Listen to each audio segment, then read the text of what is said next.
ng isang Whitney Houston song.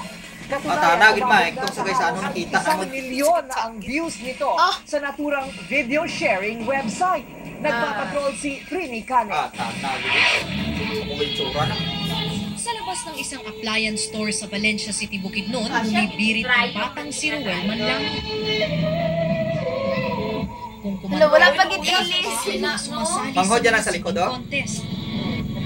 Ang isa, binidyohan pa ang bata habang kumakanta at in-upload sa YouTube. Ay, dyan mo na siya kuhan! Umabot na sa halos 1 milyong hits ang inani ng video. Yan ang mangod, oh!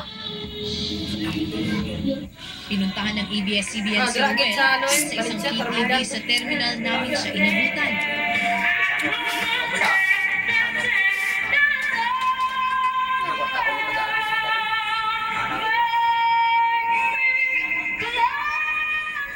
Binaha sila noong Disyembre, kaya minsan sa mga kapitbahay na lang siya nakikibidyoke para makapag-practice.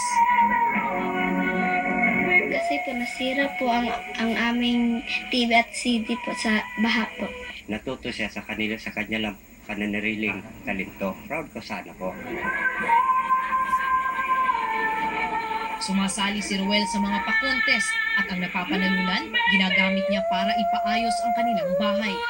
Plano ni Ruel na sumali sa Pilipinas Got Talent sa susunod na audition.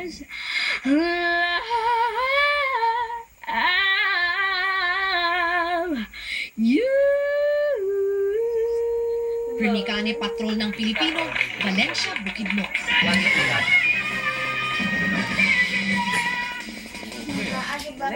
Sisingit lang natin yung sa account executive na